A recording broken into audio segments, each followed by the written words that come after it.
Hello, future officers. My name is Narendra Sharma, and I welcome you all at the Study Funda. So, guys, today we are going to discuss the CAPF AC 2013 question paper, और इसमें जो हम discussion करेंगे ये करेंगे हम history questions का, right. तो 2014 हम ऑलरेडी कवर कर चुके हैं, 15 कवर कर चुके हैं, 16 अप टू द 21 तक हम कंप्लीट कर चुके हैं। अब इसके बाद जो है 2012 का कवर होगा, उसके बाद 11, 10 और 9। तो मतलब कि क्या, इसके बाद जो है 4 वीडियो और आएगी, और उसके बाद ही आपका क्या हो जाएगा, पूरा का पूरा जियोग्राफी में ऑलरेडी डिस्कस कर चुका हूं, आप जाके प्लेलिस्ट में चेक कर सकते हो। इसके साथ ही जो है अगले 4 दिनों के अंदर आपकी हिस्ट्री भी क्या हो जाएगी, कंप्लीट हो जाएगी। So moving to the question, here is the question number 1। तो सर क्वेश्चन नंबर 1 की बात की जाए तो इसमें बोला जा रहा है कि जो महात्मा गांधी है, महात्मा Gandhi's opposition to separate electorate for untouchable was because अछूतों के लिए पृथक निर्वाचक मंडल से महात्मा गांधी का विरोध किस हेतु था? यस, तो सर सेपरेट इलेक्टोरेट के लिए क्यों था, गांधी जी अपोजिट में क्यों थे? पहला स्टेटमेंट है, separate electorate would ensure them bondage in perpetuity. पृथक निर्वाचक मंडल उनके लिए शाश्वत काल के लिए बंधन सुनिश्चित कर लेगा। Yes, of the apprehensions of the offending the conservative high cast Hindus. उन्हें आशंका थी कि इससे रूढ़िवादी उच्च वर्ग हिंदुओं को ठेस पहुंचता। It would weaken the Mahatma Gandhi position as a leader. यह महात्मा गांधी की नेता की स्थिति को कमजोर कर देता। Option D, none of the above, उपयुक्त में से कोई नहीं। तो अब यदि मैं बात करता हूं, आपको बताना है कि गांधी जी जो है सेपरेट इलेक्टोरेट के अगेंस्ट क्यों थे। तो सर पहली बात यह है कि गांधी जी को अपनी इमेज की इतनी चिंता नहीं है कि इनकी जो है एज अ पोजीशन जो है लीडर काफी कमजोर हो जाएगी। यदि ऐसा ही होता तो गांधी जी 1922 के अंदर जो है after the incident of the Chaura Chauri ये नॉन कॉपरेशन मूवमेंट को जो है नहीं रोकते, और in the year of 1934 Gandhi ji जो है सीडीएम को नहीं रोकते, सिविल डिसओबीडियंस मूवमेंट को नहीं रोकते। यस, तो ये मुझे पता चल गया कि गांधी जी को कोई लेना देना नहीं अपनी इमेज से, अपनी पोजीशन से, कि मेरी लीडर की पोजीशन क्या बन रही है, राइट। तो सी मेरा ऑप्शन नहीं हो सकता। अब बी पे चलते हैं sir, of the apprehensions of offending the conservative high cast Hindu. Sir कभी आपने थोड़ा बहुत यदि पढ़ा है गांधी जी के बारे में, गांधी जी कभी ऐसा कर सकते हैं कि कहीं हाई कास्ट हिंदूज वाले मुझसे ऑफेंड ना हो जाए, इसलिए मैं क्या करूंगा, सेपरेट इलेक्टोरेट के अगेंस्ट जाऊंगा? नो, तो ये भी नहीं होगा। अब सर 50-50 पे आप पहुंच चुके हो, या तो ए होगा या डी होगा। तो सर बोला जा रहा है कि सेपरेट इलेक्टोरेट जो है यदि हमें दे दिया जाता है, किसको, जो अनटचेबल्स को, तो ये कहीं ना कहीं इनको इन बंधनों के लिए हमेशा के लिए बांध के रख देगी कि आप अनटचेबल हो। ये परमानेंटली जो है इनको क्या कर देगी, सोसाइटी से जो अलग कर देगी। यस, गांधी जी की ये सोच थी। तो दिस इज द रीजन कि गांधी जी सेपरेट इलेक्टोरेट के अगेंस्ट थे। अब मुझे आप एक बात बताओ, what is the basic difference between the separate electorate and joint electorate? दो टर्मिनोलॉजी है, एक है सेपरेट इलेक्टोरेट और एक है ज्वाइंट इलेक्टोरेट। इन दोनों के बीच में आप डिफरेंस बताओगे, राइट, कमेंट बॉक्स के अंदर। तो sir A is going to be the right answer. Now moving to the next question, इसमें बोला गया है कि various causes have been suggested for the decline of the Harappan culture. Harappa संस्कृति के हास्य के लिए या हास के लिए विभिन्न कारण सुझाए गए हैं। Consider the causes mentioned below and identify the weakest of them। नीचे दिए गए कारणों पर विचार कीजिए और उनमें से क्षीणतम कारण को इंगित कीजिए, right. Option A, due to the constant incident of the natural occurring floods. लगातार प्राकृतिक रूप से आने वाली बाढ़ की घटनाएं होती जा रही थी। Due to the increase in the salinity of the soil, fertility decrease there. मृदा में लवणता की वृद्धि से उर्वरता घटती गई, इसलिए जो है क्या हो गया, हड़प्पन कल्चर जो है डिक्लाइन कर गया। Earthquake cause the changes in the course of the Indus which led to the inundation. भूकंप के कारण सिंधु मार्ग में परिवर्तन हुआ जिससे अपप्लावन हुआ। The Aryans invaded and destroy the Harappan culture. आर्यों ने आक्रमण कर हड़प्पा संस्कृति को नष्ट कर दिया। तो अब यहां से जो है आपको पूछा कि इनमें से वीकेस्ट कॉज क्या है, ये कहीं ना कहीं डायरेक्टली और इनडायरेक्टली ये सारे के सारे कॉजेस तो हैं, लेकिन आपसे पूछा जा रहा है कि वीकेस्ट कौन है। तो सर क्या मैं डी को काट दूं? मैं डी को काट सकता हूं सर, बिल्कुल। कि हमेशा जब भी बात की जाती है कि हड़प्पा कल्चर का डिक्लाइन हुआ था, तो सबसे पहला ही हमारे दिमाग में ख्याल क्या आता है सर, कि बेसिकली हुआ क्या था कि आर्यंस ने इन्वेड किया था। तो ये वीकेस्ट लिंक नहीं हो सकता। 33% के आपको पहुंच चुकी हो। यदि आपने थीम्स को बहुत अच्छे से पढ़ा है तो वहां पे नेचुरल क्लेमिटीज के बारे में बताया गया है कि सर हो सकता है कि वहां पे फ्लड्स आए हो, तो ये भी नहीं हो सकता। और हो सकता है सर अर्थक्वेक भी आया होगा जिसके कारण चेंज हुआ होगा कोर्स, तो ये भी नहीं हो सकता। Left the only one option, due to the increase in the salinity of the soil fertility decrease there. Yes, तो क्या होगा sir, B is going to be the right answer. अच्छा मुझे एक बात बताओ, क्या अच्छा ये कौन सा मटेरियल है? यदि हमें सैलिनिटी को, आपने ज्योग्राफी पढ़ी है ना, सैलिनिटी है किसी भी सॉइल के अंदर, उसको यदि मुझे कम करना होगा, मैं कौन सा मटेरियल ऐड करूं जिससे क्या हो जाएगा, सैलिनिटी ऑफ द सॉइल कम हो जाएगी। दूसरा क्वेश्चन ये है, क्या वो मटेरियल जो है हड़प्पा कल्चर में पाया जाता था, और यदि हड़प्पा कल्चर में पाया जाता था तो कहां पे पाया जाता था, ये भी आपको बताना है। ये ट्रिकी क्वेश्चन है, और यदि थीम्स को आपने बहुत अच्छे से पढ़ा है then you will be able to answer this question. ठीक है, ये जियोग्राफीज में से है और ये थीम्स ऑफ इंडियन हिस्ट्री में से। Moving to the next question, who among the following is the author of the Ashtadhyayi the Sanskrit grammar? Ashtadhyayi sir क्या है? संस्कृत ग्रामर है। बोला गया है कि इसको किसने लिखा है? पंतंजलि, पाणिनि, कालिदास और Banabhatta.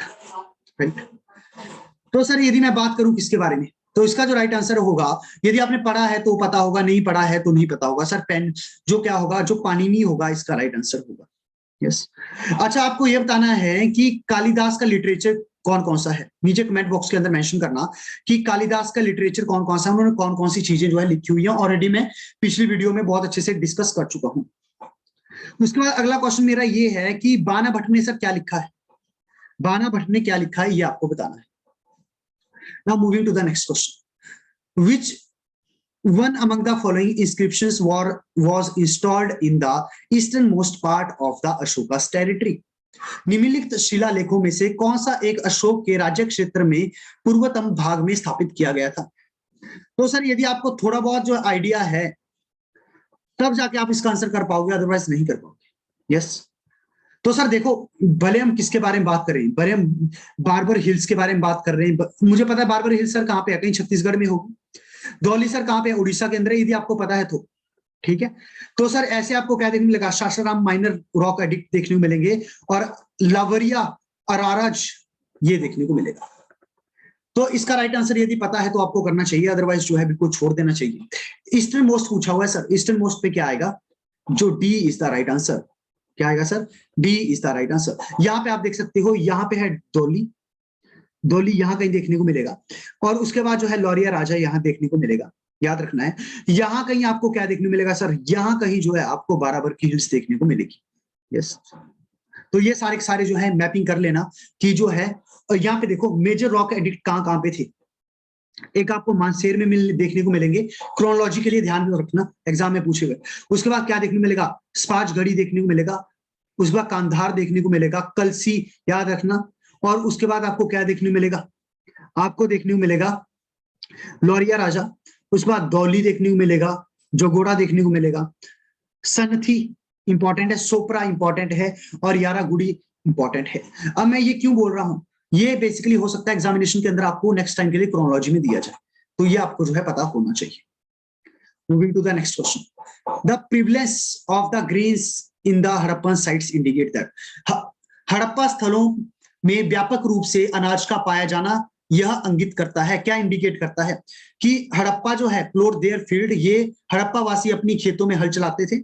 Harappa broadcast seed on their field, Harappa वासी अपने खेतों में बीजों का छिड़काव बुआई करते थे। Agriculture was prevalent in Harappa sites, Harappa स्थलों में कृषि का व्यापक प्रचलन था।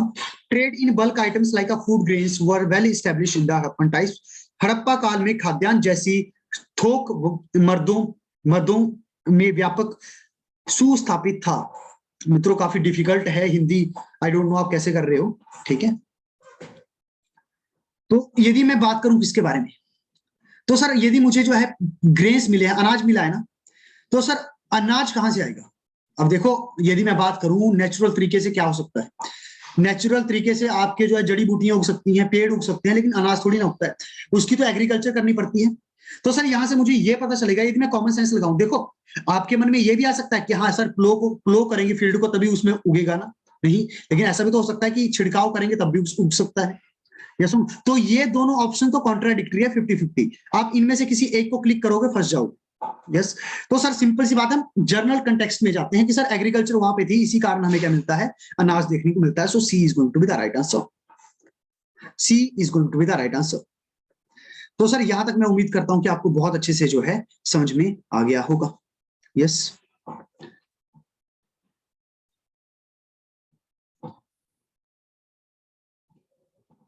Now moving to the next question. इसमें बोला गया है सर कि which among the following statement about the industries in colonial India is not correct?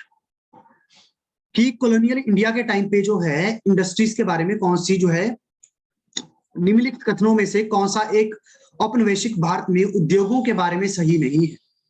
The jute industry was almost entirely owned by Europeans. The cotton textile industry was almost wholly owned by Indians. The cotton textile industry was small in size. The growth of the cotton industry was the result of the government support. मित्रों simple सी बात ये है, यदि आपने themes of Indian history part 3 का chapter number 1 पढ़ा हुआ है तो आप इजीली इसको आंसर कर सकते हो। सबसे पहले हम बात करते हैं सर किसकी, सेकंड स्टेटमेंट। तो यहाँ पे देखो कि जो कॉटन टेक्सटाइल थी सर, आपने अमेरिकन वॉर पढ़ा होगा कि अमेरिकन वॉर जब हुआ था यूके और किसके बीच में सर, यूके एंड यूएसए के बीच में, तो उसमें जो आपको क्या देखने मिलेगा कि जो कॉटन की डिमांड थी वो काफी ज्यादा कम हो गई थी यूएसए से, और कहीं ना कहीं यूके टोटली शिफ्ट कर गया था किसकी तरफ सर, यूके टोटली शिफ्ट कर गया था टूवर्ड्स द इंडिया। ये सुनो, जिसके कारण सर इंडिया में जो है क्या था कि कॉटन टेक्सटाइल जो था ये अचानक से बढ़ जाएगा, और ये पूरा का पूरा कॉटन टेक्सटाइल सर किसके द्वारा ओन किया जाता था, ये ओन किया जाता था इंडियंस के द्वारा। यस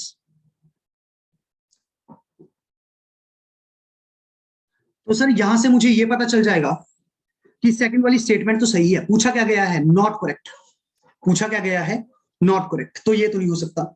अब सर यहां से ये बोला गया कि कॉटन टेक्सटाइल इंडस्ट्री जो थी wholly owned by the Indians. अब आपके मन में ये आ सकता है सर यदि इंडियंस के द्वारा इसको ओन किया जाता है तो हो सकता है इसका साइज छोटा मोटा हो, इसलिए जो है क्या था, इसलिए जो है इंडियंस इसको ओन कर पाते हो। यदि इस डायरेक्शन में आपका दिमाग चल रहा है तो आपको वहीं पे सावधानी बरतनी है कि जब डिमांड यूएसए जैसी कंट्री से जो है क्या हुआ था, यूके ने इंपोर्ट करना बंद कर दिया था क्या, कॉटन को, और सारी की सारी डिमांड फुलफिल होगी कहां से, इंडिया से, तो ऑटोमेटिकली सर क्या होगा, जो कॉटन का जो टेक्सटाइल इंडस्ट्री है ये स्मॉल नहीं हो सकती, ये सर क्या होगी, ये लार्ज ही होगी। तो राइट आंसर क्या होगा sir, C is going to be the right answer. क्या देखने मिलेगा sir, C is going to be the right answer, कि काफी ज्यादा जो है आपको क्या देखने मिलेगी, इंडस्ट्री अच्छी खासी ग्रोथ में थी। अब देखो ये पीवाईक्यू तब सॉल्व होंगे यदि आपने मेहनत अच्छे से की है। यदि ऐसा कोई बच्चा है जिसने सिर्फ एक बार सिलेबस कंप्लीट किया है, आफ्टर दैट यदि वो ये सोच रहे हैं कि यहां से क्वेश्चन हिट होंगे तो मुश्किल है। जिसने कम से कम 4 से 5 बार चीजों को रिवाइज किया हुआ है उसके लिए ये चीजें काफी आसान है। Moving to the next sir, establishment of the Mughal rule in India. Bharat में मुगल शासन की स्थापना ने क्या किया sir, strengthen the urbanisation, strengthen the inter urban contact in the riverine north India, नगरीकरण को मजबूत किया, तटवर्ती उत्तर भारत में अंतर नगरीय संपर्क को मजबूत किया, increase the India sea trade, Bharat में समुद्री व्यापार को बढ़ाया, and decrease the risk of carrying the long distance trade. ठीक है, तो सर अब सबसे बड़ी बात है, लॉन्ग डिस्टेंस ट्रेड का खतरा तो सर हमेशा रहेगा, वो आज सेफ नहीं है, आगे क्या सेफ होगा, अब तो चलो सेफ है, लेकिन उस समय जो है ऐसा कुछ नहीं किया था इन्होंने कि लॉन्ग डिस्टेंस ट्रेड जो है वो उसकी रिस्क ही कम कर दी थी। नो, तो ये नहीं होगा। अब सर ये मुझे पता होगा कि ये स्ट्रेंथन करेगा क्या, अर्बनाइजेशन को, बिल्कुल करेगा, तो मेरा कोई भी ऑप्शन यहां से एलिमिनेट नहीं हो रहा है। अब मैं सेकंड वाली स्टेटमेंट के ऊपर जो है फोकस करूंगा सर, कि इन्होंने इंटर अर्बन कॉन्टैक्ट को बढ़ा दिया था नॉर्थ इंडिया के अंदर। बिल्कुल सर, आपको बहुत सारी ऐसी सिटीज देखने को मिलेंगी, आगरा की हम बात कर ले, दिल्ली की बात कर रहे, बहुत सारी सिटीज थी, बंगाल की बात कर ले, तो इनके बीच में जो है क्या हो गए थे, जो कॉन्टैक्ट थे ये बढ़ गए थे। तो सेकंड वाली स्टेटमेंट सही है, सेकंड वाली स्टेटमेंट सही है, तो मेरा क्या होगा, डी ऑप्शन नहीं होगा। अब आप 50-50 पे पहुंच चुके हैं। अब सर इसने क्या इंक्रीज किया था सी ट्रेड ग्रुप को, अब ये किसी भी बुक में कहीं पे क्लियरली मेंशन नहीं है, लेकिन ऑफिशियल आंसर की को यदि हम फॉलो करें तो इन्होंने इसको सही माना है, तो सर क्या होगा, C is going to be the right answer, sorry A is going to be the right answer, and third statement is correct. Moving to the next question sir बोला गया है कि first major boost to the modern industry in India happened in the 1860s and it was the direct result of the demand created in America because of the civil war, the demand created in Europe because of the civil war in America, the decline in the competition from the cotton mills of Lancashire and Manchester, the support of the government to the industries in India. Bharat में आधुनिक उद्योग में पहली बार भारी बढ़ोतरी 1860 के दशक में हुई। यह किसका प्रत्यक्ष परिणाम था? गृह युद्ध के कारण अमेरिका में मांग उत्पन्न हुई, अमेरिका में गृह युद्ध के कारण यूरोप में मांग उत्पन्न हुई, लैंकाशायर मैनचेस्टर की कपास मिलों की स्पर्धा में ह्रास हुआ। आपको ये बताना है मुझे कमेंट बॉक्स के अंदर इसको कि बोलते क्या है। I am not able to pronounce it, I am sorry, मैं इसको जो है प्रोनाउंशिएट नहीं कर पा रहा हूं। इसको हास्य कहते हैं, हार्स कहते हैं, आई डोंट नो क्या कहते हैं, ठीक है। और भारत में उद्योगों की सरकारी सहयोग मिला। तो सर यदि मैं बात करूं किसके बारे में, तो यहां से जो है अमेरिका के अंदर, सर अमेरिका के अंदर जो है सिविल वॉर चली हुई थी, लेकिन इसने डिमांड यूके के अंदर क्रिएट की थी। कहां पे? यूरोप के अंदर क्रिएट की थी, तो ये नहीं होगा।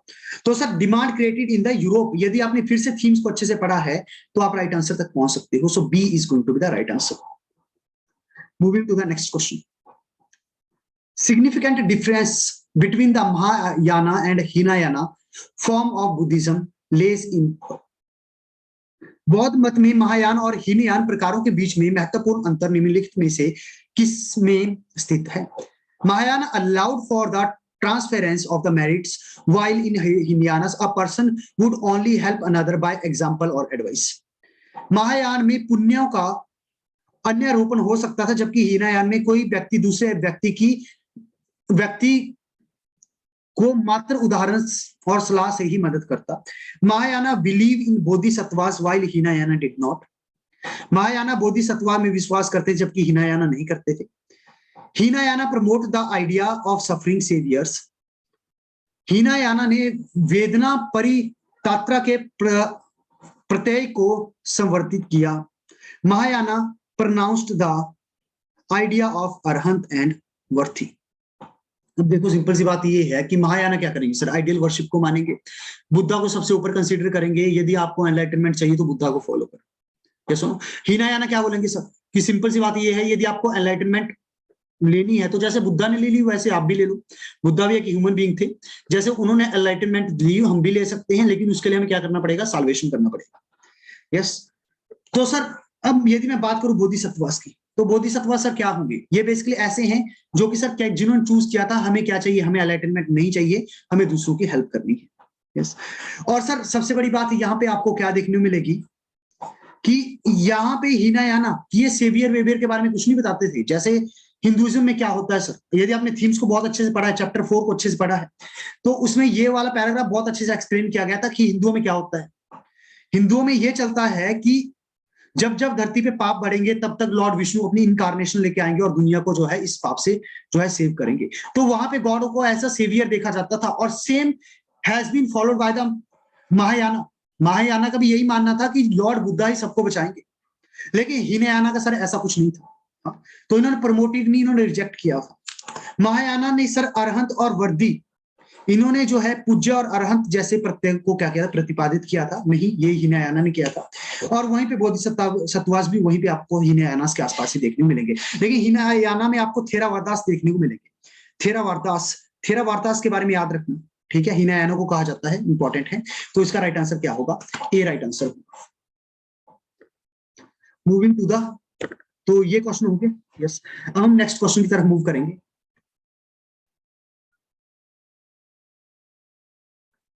Moving to the next question. Sir next question की बात की जाए तो पूछा जा रहा है, the Asian trade route popularly called the Dakshin Path connected. दक्षिण पथ के रूप में सुख्यात प्राचीन व्यापार मार्ग जोड़ता है। Ajanta with Golconda, Ellora with Muziris, Ajanta with Arikamedu and Ajanta with Pataliputra. तो सर किसको जोड़ता है ये पूछा जा रहा है। तो यदि पता है तो करो, नहीं पता है तो छोड़ो। ऐसे क्वेश्चंस वैसे भी छोड़ने के लिए बने हैं। तो इसका राइट आंसर क्या है? A is going to the right answer, Ajanta with Golconda. तो यहाँ कहीं आपको अजंता देखने को मिलेगा, यस, और नीचे आपको जो है यहाँ कहीं गोलकोंडा देखने मिलेगा, और इन दोनों को क्या करता था, कनेक्ट करता था। यस, अब ये इंपॉर्टेंट क्वेश्चन है सर, बोला ये जा रहा है, यदि हम बात करें किसके बारे में, कि सॉल्ट सत्याग्रह क्या था, इसने इनकरेज किया इंडियंस को कि आप सॉल्ट बनाओ। फर्स्ट इंस्टांस में मेरे भी आपको लग सकता है ऐसा, लेकिन थोड़ा देख लेना क्वेश्चन को। Sure that the government Indians would break unfair loss, क्या किया था, सॉल्ट बना के लॉ तो ब्रेक किया था। तो ये बात की जा रही है कि ये ऐसे लॉ ब्रेक करके जो है बेसिकली शो करना चाहते थे कि हम लॉ अनफेयर लॉस को ब्रेक करेंगे। Prove that Mahatma Gandhi was a mass leader, sir ये तो प्रूव कब हो गया था, ये 1919 में प्रूव हो गया था, 1917 में प्रूव हो गया था, 1918 में प्रूव हो गया था, ये यहाँ प्रूव करने की जरूरत नहीं है। Was designed to destroy the finances of the colonial government, क्या ये फाइनेंसेस डिस्ट्रॉय हो गए थे, कुछ नहीं हुआ था। अब हम 50-50 के ऊपर है सर। तो सर मैंने कल आपसे क्वेश्चन पूछा था, what is the basic difference between the non cooperation and the civil disobedience. यदि आपने ये कंसेप्ट समझा हुआ है तो आप इजीली सही आंसर तक पहुंचोगे, अदरवाइज आप तुक्का मारोगे कि हाँ हमने इंकरेज किया इंडियंस को कि आप सॉल्ट बनाओ। नो, बड़ा पिक्चर जो थी वो ये थी कि हम कहीं ना कहीं गवर्नमेंट को ये शो करना चाहते थे कि हम जो है बेसिकली जो ऐसे आपके बेकार से कानून हैं इनको हम तोड़ देंगे। तो B is going to be the right answer. Next question की बात की जाए सर, तो बोला जा रहा है कि खिलाफत मूवमेंट वॉज बिल्ट अराउंड, जो खिलाफत मूवमेंट थी ये क्या थी सर, क्यों हुई थी? Opposing the British rule in India, protecting the sovereignty of Khalifa, opposing the national movement, protesting against lack of educational opportunities in India. तो सर हमें ये पता है एनसीएम के टाइम पे आया है, तो राइट आंसर इसका क्या होगा, बी होगा। मुझे एलिमिनेशन लगाना ही नहीं है यहाँ पे, मैं आपको सीरियस कैंडिडेट मान के चल रहा हूं, और यदि आप सीरियस कैंडिडेट हो तो आप पढ़ के आए हो और आपके लिए सीधे सीधे क्वेश्चन है। एलिमिनेशन वहां चलते हैं जहां पे थोड़ी बहुत कंफ्यूजन हो, और ये तो स्ट्रेट फॉरवर्ड क्वेश्चन है, तो ऐसे क्वेश्चन बिल्कुल सही होने चाहिए। B is going to be the right answer. और यहाँ पे आप देख सकते हो कि रिस्टोर करना था सिलिफेट को, ठीक है, यही सारी सारी चीजें, राइट। अब सर बोला गया है कि महात्मा गांधी ने क्या किया था, severe criticism of the Congress leadership at the opening of the Banaras Hindu university was focused upon. Banaras Hindu विश्वविद्यालय के शुभ आरंभ के अवसर पर महात्मा गांधी द्वारा कांग्रेस नेतृत्व की तीव्र आलोचना निम्नलिखित में से किस पर केंद्रित थी? The Congress strategy for opposing the government, Congress की सरकार के विरोध की रणनीति, the Congress accepted the office under the government, Congress का सरकार के अधीन पद स्वीकार करना, condemn the Indian nationalism for being an elite phenomena, अभिजात वर्ग का प्रतिभास होने के लिए भारतीय राष्ट्रवाद की निंदा। तो इसका राइट आंसर सर क्या होगा? इसका जो राइट आंसर होगा ये होगा C is going to be the right answer. कि आप ये सीधा थीम से भी दिया हुआ है, ये मैं खुद नहीं बोल रहा हूं, कि यहाँ पे आप देख सकते हो Gandhi ji charge the Indian elite with the lack of concern for the labouring poors, ये यहां से जो है क्वेश्चन इन्होंने उठाया है। Moving to the next question, sir बोला गया है अकबर का जो इबादत खाना था ये क्या था? ये बेसिकली जहां पे मिलिट्री स्ट्रेटेजी को डिसाइड किया जाता, सैन्य रणनीति निश्चित की जाती थी, interfaith debate and discussion were held, विभिन्न धर्मों के मध्य वाद विवाद एवं चर्चाएं होती थी। Akbar preached his principle of Sulh Kul, Akbar ने क्या किया था, सुलह कुल को जो है के सिद्धांतों को के ऊपर प्रवचन दिया था। फाइन आर्ट वर प्रैक्टिस, ललित कलाओं का अभ्यास किया जाता है। Themes of Indian history part 2 से डायरेक्ट आंसर है, B is going to be the right answer. और इसमें एलिमिनेशन नहीं चलेगा, सिंपल सा क्वेश्चन है, इजी होना चाहिए आपके लिए। इबादत खाना देख सकते हो आप, यहाँ पे जो है रिलीजियस नॉलेज और इंटरफेथ डिबेट एंड डिस्कशन चलते थे। Moving to the next question, the Buddhist Sangha was an organisation of monk, बौद्ध संघ मठवासियों का एक संगठन है। ये क्या है? जो धम्म के शिक्षक बनना चाहते थे, वो became the teacher of the Dhamma, that help the spread of the education, जिन्हें शिक्षा में प्रसार उनकी मदद करनी थी। to help the integration of the state, राज्य की एकात्मता में मदद करने हेतु। D to provide relief to the poor in times of distress, विपत्ति के समय गरीबों को राहत प्रदान करना। सो इसका राइट आंसर क्या होगा sir? A is going to the right answer. इसमें एलिमिनेशन नहीं चलेगा, थीम से डायरेक्ट कॉपी पेस्टेड स्टेटमेंट है। यहाँ देख सकते हो सर, जिसको जो है बेसिकली क्या करना है, धम्मा का टीचर बनना है, उसको जो है बेसिकली संघा का डिसाइपल बनाया जाता था। तो मैं उम्मीद करता हूँ आप ऐसे पढ़ के आए हो तो आपके लिए काफी ईजी होगा। Moving to the next, Sir, ritual kinship was the hallmark of the Vijayanagar rules. Vijayanagar ruler claimed to have the ruled on behalf of which of the following shrine? Vitthal, Tirupati, Virupaksha and Mallikarjun. तो sir अनुष्ठानिक अब सही है, ठीक है, हाँ, नातेदारी विजय नगर शासन का प्रमाण चिन्ह था। विजयनगर शासकों ने निम्नलिखित में से किस एक देवस्थल की ओर से शासन करने का दावा किया? विट्ठल, तिरुपति, विरूपाक्ष और मल्लिकार्जुन। तो सर यदि आपने थीम्स को अच्छे से पढ़ा है तो राइट आंसर क्या है? सी है। सीधा थीम से क्वेश्चन उठे हुए हैं। यहां से आप देख सकते हो Virupaksha, Pampa Devi. In fact the Vijayanagara king claimed on to rule on behalf of god Virupaksha. Yes, अब ये पॉलिटी का क्वेश्चन है, ठीक है, इजी क्वेश्चन है, लक्ष्मीकांत आपने पढ़ी होगी, ठीक है। Separate electorate for the representation of the Indian Christians and Anglo-Indians were created under Indian Council Act 1861, Government of India Act 1909, Government of India Act 1919, Government of India Act 1935। तो sir 1909 को काट दो, क्यों होगा सर? क्योंकि इसमें जो है मुस्लिम को मिलेगा सेपरेट इलेक्टोरेट। 1861 में काट दो सर, कुछ नहीं है इसमें, काम का नहीं है। 35 देखते हैं, तो इसका राइट आंसर क्या है? C is going to be the right answer. C is going to be the right answer. अच्छा मुझे एक बात बताओ कि ये ऑर्डिनेंस गवर्नर जनरल क्या कर सकता है? ऑर्डिनेंस इशू कर सकता है। ये जो है कौन से एक्ट से इशू किया गया है? बताओ जरा कमेंट बॉक्स के अंदर। सर नेक्स्ट क्वेश्चन में बोला गया है कि चिपको मूवमेंट के बारे में। चिपको मूवमेंट की बात करें तो Chipko movement was an environmental movement to prevent cutting down of the tree. I think ये हिस्ट्री का, ये इन्वायरमेंट का क्वेश्चन होना चाहिए, लेकिन चलो कोई नहीं। वृक्षों की कटाई रोकने हेतु एक पर्यावरणीय आंदोलन था। Raise the question of the ecological and economic exploitation ने चिपको आंदोलन ने पारिस्थितिकी एवं आर्थिक शोषण का प्रश्न उठाया। It is a movement against the alcoholism as its broaden agenda. अपनी विस्तृत कार्यसूची के रूप में महाव्यसनता के विरुद्ध आंदोलन था। Demanded that the local communities should have the control over there natural resources. यह मांग थी कि स्थानीय समुदायों का उनके प्राकृतिक संसाधनों पर नियंत्रण होना चाहिए। तो सर फोर्थ स्टेटमेंट सही लग रही है, पहली भी सही लग रही है। जहां 1 और 4 है इन पे चलो आप, ठीक है। तो 2 कट के, बिल्कुल कट के, 50-50। अब मैं सेकंड स्टेटमेंट को ही चेक करूंगा सर। तो sir raise the question of the ecological and economic exploitation. Sir बिल्कुल चिपको, क्या लोग पेड़ों से चिपक गए थे ना? यस, तो क्या होगा sir? D is going to be the right answer. D is going to be the right answer. Moving to the next question. Sir बोला गया है कि अशोक ने क्या किया था sir? Ashoka called the third Buddhist council in 252 BC at the Pataliputra and it was there the Buddhist church become divided into 2 sects, Hinayana and Mahayana. पहली statement का ये कहना है। दूसरे का ये कहना है सर कि Kanishka called the fourth Buddhist council at the Srinagar, ठीक है, Kundalvana at Srinagar and Vasumitra believe to be have elected as a president. तो बुद्धिस्ट काउंसिल आपने पढ़ी है तो आपको ये पता होगा सर कि फोर्थ बुद्धिस्ट काउंसिल में ही तो क्या होता है? महायान और हीनायान बनते हैं। यस और नो? तो ये पता है, तो ये स्टेटमेंट गलत होगी, ये स्टेटमेंट गलत होगी। तो राइट आंसर क्या होगा sir? Statement 1 is false, statement 2 is correct. So right answer is going to be D. क्या होगा sir? D is going to be the right answer. तो यहाँ पे आप देख सकते हो हीनायान और Mahayana, Kashmir fourth council. Third में सर अभिधम्मा पिताका हुई थी कंपाइल, ना कि डिवीजन हुआ था। Yes, moving to the last question.